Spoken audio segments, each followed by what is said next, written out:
the second day in Sreemangal. তো আমরা এখন নাস্তা খেতে যাবো, ওখান থেকে পুলে যাবো। ভাবতেছি যে আমি কিছু একটা নিয়ে যাও, মানে আমার ব্যাগ নিয়ে নিচ্ছি, তাই ব্যাগটা নিয়ে মোবাইলটা রেখে দেখাবো যে আমি করছি, মানে সুইমিং করতেছি। আর আমাকে আজকে দেখাবো আপনাদেরকে, কিন্তু কালকে আমার নানি আমাকে শিখিয়ে দিচ্ছে একটু সুইমিং টিউব দিয়ে করতে হয়। তো আমি এখন বাইরে, কারণ ভিতরে একদম পুরা ঠান্ডা, আমি তো ফ্রেশ বাতাস খাই আর একটু দৌড়ার যদি আর ভিডিও দেখি যদি পাই কিছু করি।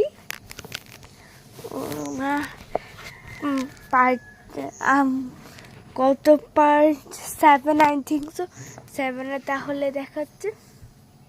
বাই, সুইমিং ওইটা বাই।